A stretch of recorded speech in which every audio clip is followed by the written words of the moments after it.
마감 전후 눈치 싸움 지금 들어가겠습니다. AR 인베스트먼트 김태성 팀장입니다. 어떤 종목의 호가를 살펴볼까요? 일단 코스닥 시장에서 오늘 봐야 될 종목은 결국은 제약 바이오이겠습니다만은 그래도 이제 제약 바이오를 제외하고도 또 여전히 상승 가능할 만한 종목들이 있어서 제가 오늘 또 가지고 와봤는데요. 카카오 게임즈를 한번 눈여겨보자라는 이야기 한번 드려보도록 하겠습니다. 사실 이제 카카오 게임즈 이 게임주들의 성수기라고 한다면 지금부터 본격적인 시즌이다라고 좀 말씀드릴 수 있을 것 같거든요. NC소프트라든지 대형 이 게임주들이 4분기에 굉장히 강한 모습을 그동안에 보여줬기 때문에 올해에도 그러한 모습을 보여준다면 중소형 게임주들도 따라서 올라갈 가능성이 굉장히 높고, 또 이제 올해 상장한 이 카카오 게임즈 같은 경우에는 그동안에 이제 두 가지에 대한 불확실성이 있었습니다. 첫 번째는 보유예수 물량에 대한 불확실성, 두 번째는 실적에 대한 불확실성. 하지만 이제 짧은 기간이지만 이러한 두 가지의 불확실성을 모두 해소했다라는 부분 충분히 우리가 관심 있게 봐야 되지 않을까라는 이야기 한번 드려보도록 하겠고요.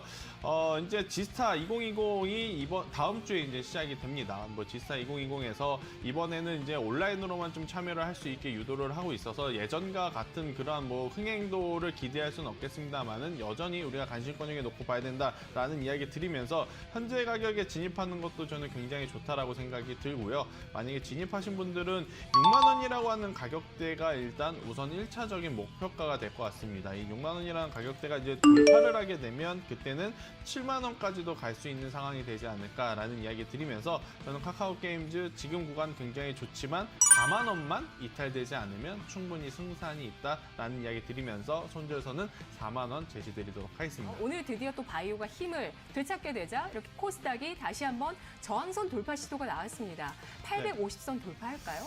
네, 일단 저는 코스피와 코스닥의 이제 최근에 괴리율이 굉장히 컸기 때문에 어느 정도의 키 맞추기 현상은 진행이 될 가능성이 굉장히 높다라고 생각이 드는데, 키 맞추기에는 역시나 두 가지가 있겠죠. 올라가 있는 코스피를 따라서 코스닥이 올라가든지, 혹은 아직 올라가지 못한 코스닥을 빌미로 코스피에서 차익 매도 물량이 나오든지 이 두 가지가 될 것 같은데, 저는 일단 전자가 이제 가장 좀 유력하지 않을까 싶습니다. 이제 코스피가 전고점을 뚫고 이제 다시 한번 올라갔으니 코스닥도 이제 다시 한번 또 이 최근에 이 박스권을 한번 더 돌파할 가능성이 굉장히 높지 않을까라는 이야기를 한번 조심스럽게 드려보도록 하겠는데요.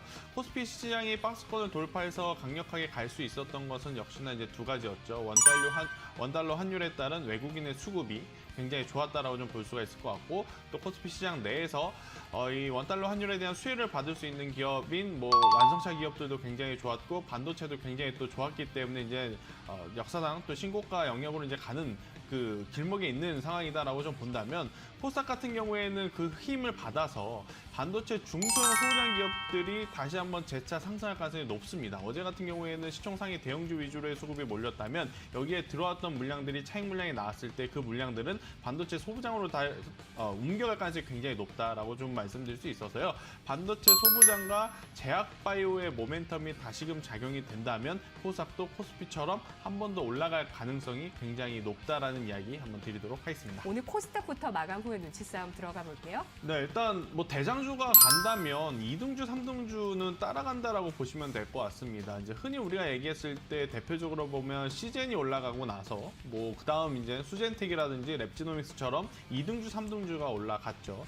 자, 그러면 지금 현재 시장에서 가장 대장주라고 할 수 있는 종목은 삼성전자와 SK하이닉스입니다. 그럼 이 종목들이 갔을 때 이제 앞서 이제 홍 전문가님께서도 말씀 주셨다시피 삼성전자와 SK하이닉스가 가면 따라 움직이는 반도체 소부장 기업들을 저는 주목해봐야 된다라는 이야기 드리면서 원익 IPS를 한번 주목해보자라는 이야기 드리도록 하겠는데요. 지금 대다수의 반도체 IT 관련 종목들이 박스권 상단에 올라와 있습니다. 이제 여기서 돌파하느냐 혹은 돌파하지 못하느냐가 지금 관건인데, 원익 IPS 같은 경우에는 우선 3분기 실적도 굉장히 잘 나왔고, 또 이제 디스플레이 사업 부분에 대해서도 중국에서도 지금 계속적인 투자를 하고 있다는 부분 역시나 원익 IPS의 올해 4분기 실적도 기대해 볼 만하지만 내년도의 실적은 올해보다 더 좋아질 가능성 높다라고 평가를 좀 할 수가 있다라는 관점에서 보면 원익 IPS 지금 외국인의 기관의 수급이 최근에 굉장히 강하게 들어왔습니다. 어제도 그랬고 그제도 그랬고 오늘 이제 장 맞추고 나서 이제 기관의 수급을 한번 체크를 해봐야 되겠지만, 기관의 수급이 계속해서 들어온다라는 것은 이번에야말로 4만 원 전고점을 좀 뚫어낼 수 있는 힘이 아닐까라는 이야기 드리면서 지금 위치에서 매수하신 분들은 목표가는 4만 원 이상, 5만 원까지 한번 보시는 게 가장 좋다라고 생각이 들고요. 사실 이제 이 종목에 대해서 손절선을 제시드리는 것은 크게 의미가 없다라고 생각이 들지만 그래도 리스크 관리 차원에서 32,000원이 이탈이 되게 되면 그때는 손절하자라는 이야기 드리도록 하겠습니다. 마지막으로 코스닥의 종목도 어떤 걸 볼까요? 네, 코스피가 올라갈 때 가장 강했던 건 시총 1, 2위 종목이었죠. 그렇다면 이제 코스닥 지수가 앞으로 강할 거라면 가장 강하게 움직일 게 바로 이제 셀트리온 헬스케어가 아닌가 싶은 이야기를 드려보도록 하겠습니다. 결국 이제 문재인 대통령도 올해 연말 내에 우리나라도 이제 코로나19 치료제라든지 백신에 대한 결과물이 나올 것이다라는 이야기가 있었기 때문에 그러한 테마와 엮이면서 셀트리온 그룹주들이 한두 번 정도의 큰 시세는 나올 가능성이 높지 않을까라고 좀 말씀드려보도록 하겠습니다.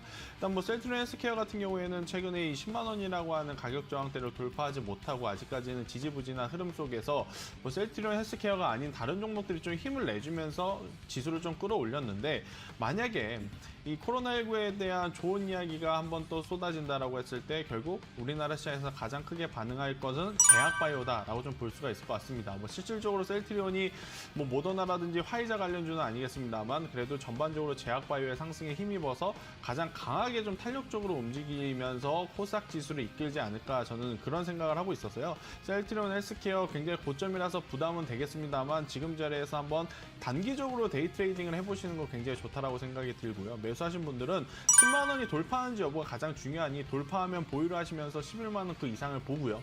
만약에 이제 진입을 하셨는데 밀렸다라고 하시면 9만 원이라고 하는 손절가를 굉장히 또 짧게 잡아 드릴 테니 9만 원 이탈 시에는 손절 대응하시면 될 것 같다라는 이야기 드리도록 하겠습니다. 분석 잘 들었습니다.